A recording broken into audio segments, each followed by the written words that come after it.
How to set email notifications on Facebook. And okay guys, here in your mobile phone, go to Facebook application. Here in Facebook homepage, go to menu on the lower right side on your screen. Okay, tap menu. Here in menu, on the upper right side on your screen, tap the gear icon.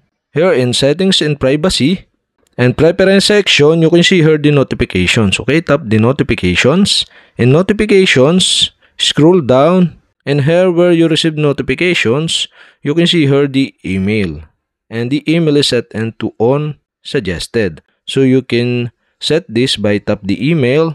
And now you can see the option. So you can set into all, suggested, or you can set into required notification. So if the email notification is set into suggested, okay, you can see below the email you receive. So into comment, tags, reminders, more activity about you, update from friend, friend request, people you may know, birthday, group, video, event, page you manage, page you follow, marketplace, fundraiser, crisis, messaging, memories, and other notification. So you can turn on or off these settings in your email notification. So if you select the all, okay, you can set also the email notification of these settings.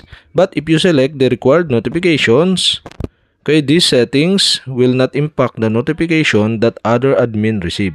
And okay guys, I decide to set into required notification the email notification on my Facebook account. And that's it. So if you have a question, kindly comment below. And don't forget to hit the subscribe button and the bell to notify you if I have new video. Okay, thanks for watching.